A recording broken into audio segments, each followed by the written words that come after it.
Hello friends, my name is Marines, and today I'll be wrapping up the next batch of books that I read. In the grand tradition of being a super inconsistent booktuber, I am way behind on the books that I've read and wrapped up, and so I'm going to do the mad dash towards the end of the year to catch up with wrapping up these books. No promises. I don't think I've ever actually finished wrapping up an entire year of books, and I just kind of like, oh, I'll start over in the new year. But I will get as close as I can to wrapping up these books. I feel like a lot of them you've heard me talk about in other places, so there shouldn't be too many surprises on the list from here out to the end of the year, but I will try nonetheless, and I am also going to try to wrap up my year in the way that I love to do at the end of the year, with lots of lists and rankings, and of course my favorite and least favorite collaborations, which are already in the works. So I'm super excited for all of that end of the year content, and I'm hopeful.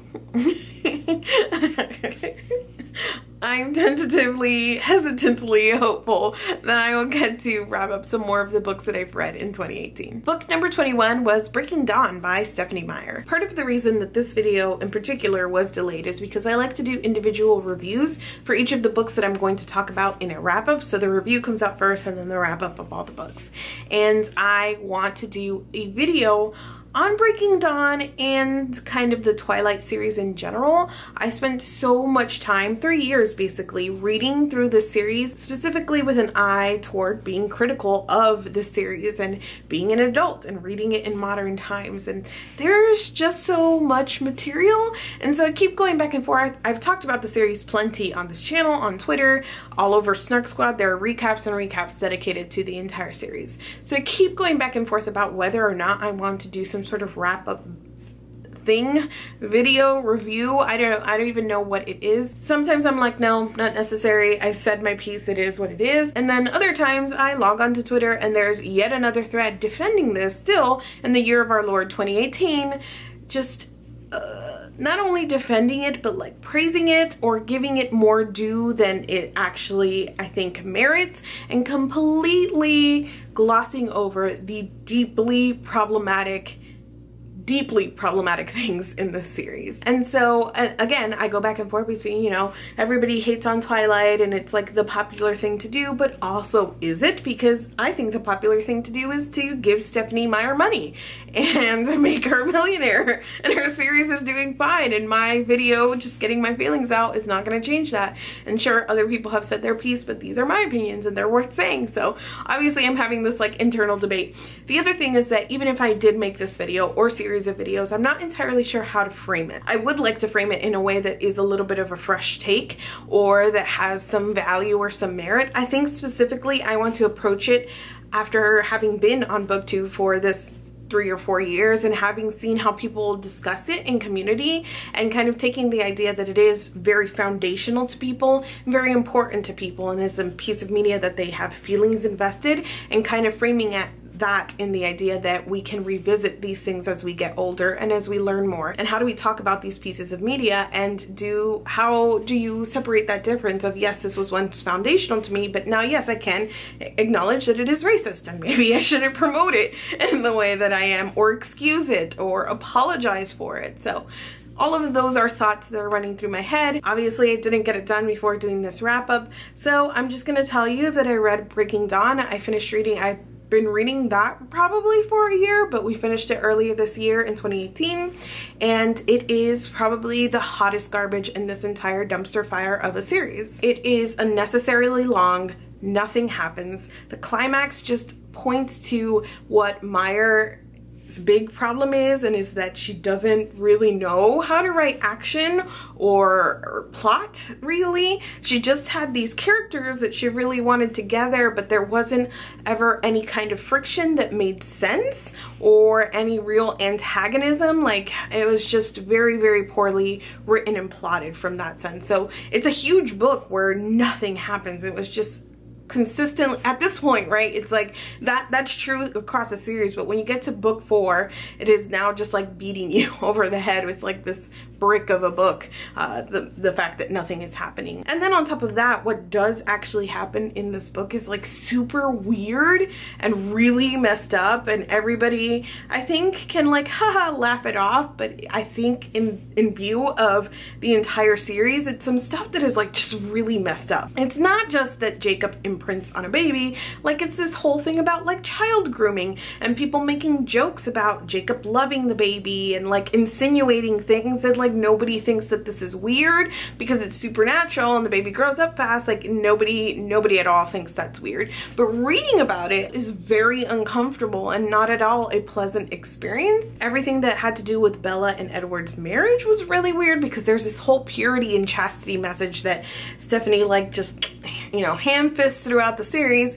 And so Bella is not at all allowed to take ownership of her sexuality or even have like feelings towards Edward at all. And anytime they kiss, he's very much in control of like the when and the where, and it's all under the guise of, you know, like he wants to murder her, so he's trying to be very careful. But it gives a really weird message about like sexuality in the book. So by the time that you get to Breaking Dawn and they finally get married, which is the thing that, you know, Stephenie Meyer wanted them to do all this time, and they have this really weird continuing relationship with sex, and everything that happens around that is strange and has a terrible message.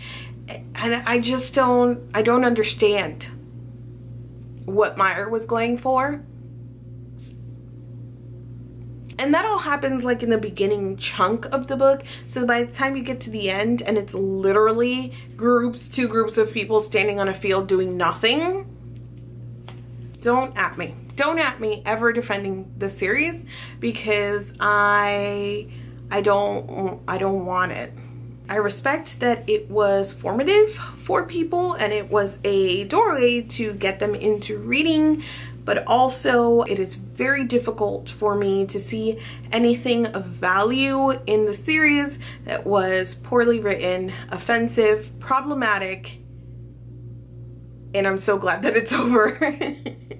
On to happier things. Book number 22 was The Poetics by Elizabeth Acevedo, which I've talked about this book, I know, plenty, because it is one of my favorite, if not my favorite, things that I've read all year. It was one of my most anticipated books of 2018 ever since I heard that it was coming out, and I heard on Twitter, followed Elizabeth Acevedo on Twitter. I was super excited because she's a Dominican American author and this has the Dominican American protagonist in it, so it's just something that was like right in my wheelhouse. I was very excited to get to it, and I thought that it lived up to all of those expectations. It is a novel set in verse, and it is really just about one girl's self-discovery, her family, her mom, her relationship with her mom, herself, her body image. So not something that is super plot heavy, but it is very character focused. It can be a little bit difficult to get into, especially for people who are not used to reading verse or poetry or books in verse, and it was difficult for me to kind of settle into at the very beginning, but once it sinks in and you click with the story, it is just very fast moving, very free flowing,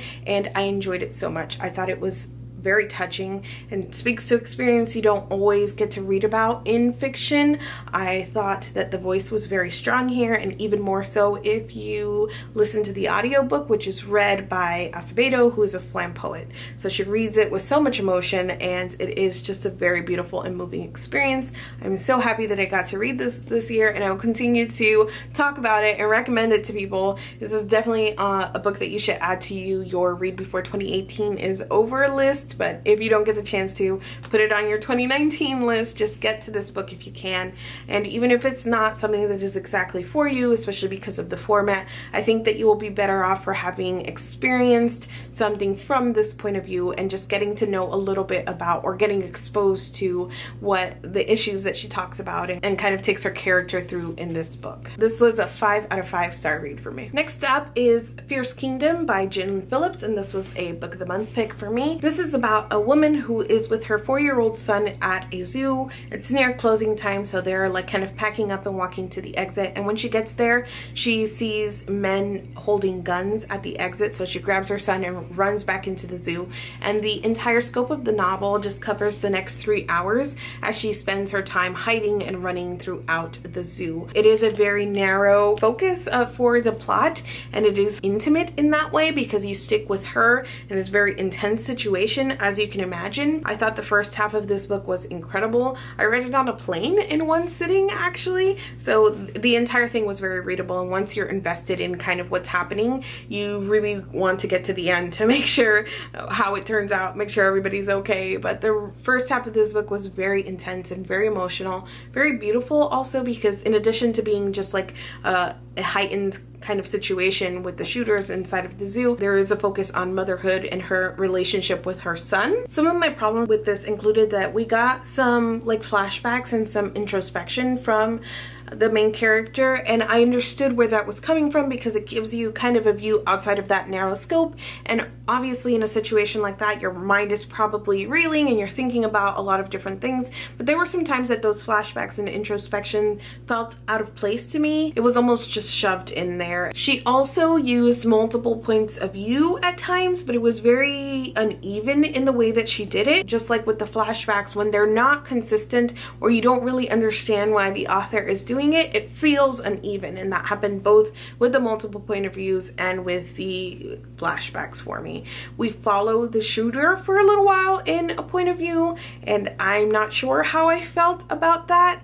The idea, it's very difficult. You understand that this is a person with their own set of problems, but I think you have to be careful with that kind of like humanizing side and what exactly you're trying to say if you're going to go there. And I don't think we got a clear picture of that from Phillips in this book, and then it ends very abruptly, and I'm a person that at my heart, I love a strong resolution. I love a good, strong, a clear ending. So I'm being upfront about that and bringing that bias to this book. But also there were so many threads here and you follow them so closely and again, intensely, I keep using that word, throughout the story, and then for it to just end abruptly, it felt like there were a lot of loose threads here. I would not discourage people from picking this up or reading it if they already have it, because it was very readable and I've read it very quickly and there was some worth here, but it was not one of my favorite things I read throughout the year. The setting and the premise were fantastic. The execution was not my favorite, and I ended up giving this 3 out of 5 stars. Book number 24 was The Girl Who Circumnavigated Fairyland in a Ship of Her Own Making by Catherynne and Valente. If you've watched my channel for any amount of time, you know that this series is one of my favorite series of all times. I have a whole review on the series. I love this book to pieces, and I know that it's not for everyone because it is very flowery and very dense in imagination and setting and details. The plot is a little bit light, but it is a fairy tale, so a lot of it is just the exploration of the main character September, her growing up process, and her discovering this place. And I think the place becomes a character itself. Even the narrative voice is kind of a character itself, so there's this very strong sense of atmosphere, and so that is something that is either for people or it's not for people, but it is one of my favorite books of all time. Between Fierce Kingdom and rereading this for the 4th time, there was about a month that lapsed, and I just had not read anything after I read Fierce Kingdom on a plane, so I was traveling a bunch for work during that time, and I just wasn't getting around to reading. I wasn't in a reading mood. I didn't know what I wanted to read, and so I just went to something that was super homey and comfortable, and it was perfect, and it was exactly what I needed. And this book is just very emotional, and it's almost a little bit sad in the way that fairy tales can often be under the guise of all of the magic and, you know, the kind of the Disney treatment.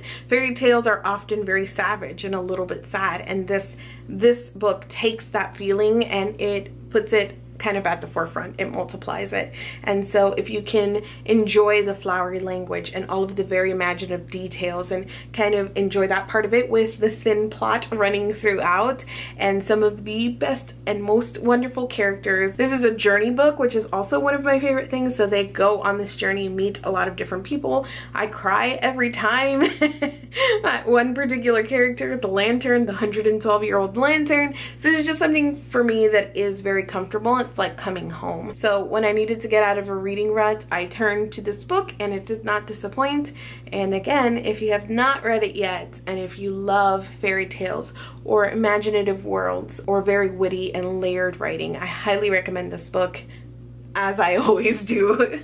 Book number 25 was A Clash of Kings by George R.R. Martin. I have the Juniper Books edition. They were given to me as a gift, and they're the ones that when you line up the spines, it says A Game of Thrones on the outside. So it's gonna be great when, if and when the 6th book ever comes out, because the 5 kind of line up and spell it out. So I don't know if I will ever get different editions just to kind of keep building the series, but that's neither here nor there. In 2018, I read the entire A Song of Ice and Fire series for the podcast. We read a book and dedicated an episode to each entry of the book, and pretty much, if you want to hear my full feelings on this book specifically, I encourage you to check out the podcast, not only because I think you should all listen to the podcast, but because my experience of reading this has now all blended together with the 5 books.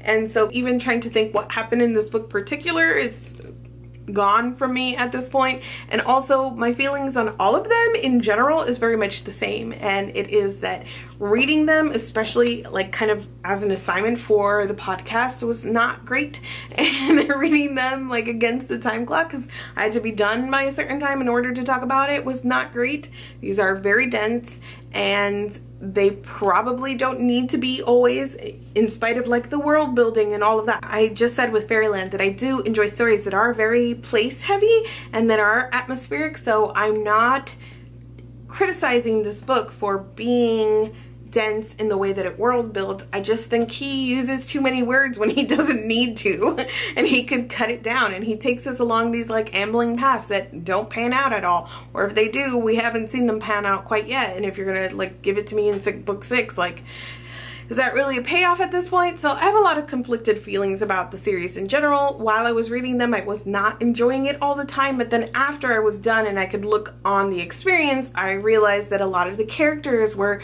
winning me over. Some of my favorite characters of all time are in the series. He really does pay attention to all of the threads that he, not all, most of the threads that he lays out. And so it's very interesting to pick apart and to talk about. It's so much material here. So there are pros, but also he needs to edit his books more. He doesn't write women especially well. Some of the things that he writes about are violent and graphic, and sometimes it's okay, or so, I mean, in terms of what I can take, not in general, but also sometimes to me it feels gratuitous. So it was very mixed bag. I think I ended up rating all of the books between 3 and 4 stars. Listen to the podcast. We have such a blast. We're talking about it with my friend Sam from Democracy Diva, and she is a big time fan of these books, and she's reread them multiple times. So it's a good spread of views and opinions and experiences, and they've been very, very fun to talk about, which also colors my experience because in general I have a positive view of my time talking about these books. I also, I can't, it's the way that I am. I want to reread them very badly, and I want to reread them at my own pace and without having to like finish it by a certain deadline. I want to reread them now having read them all and go back with like an eye towards that detail. Because it is something, like I said, that you can very much spend time with and pick apart, it's something that I want to do. I want to make all of the things click, and I want to speculate, and I want to enjoy it in that way. So probably next year when I don't know what to read, I'm going to pick up one of these books and reread them, is what I'm saying. That's it for me today. I will hopefully be back with another video soon, and not like in a month, because in a month it will be 2019, and that means that I failed at doing my end of the year videos and at wrapping up the books that I read. So hopefully you guys will see me sooner rather than later. If you guys have read or want to read any of the books that I've mentioned in today's video, let's chat down in the comments. Thank you so much for watching this video, and I will see you guys soon. Or praising it in some way, or trying to tell us that, I don't even know.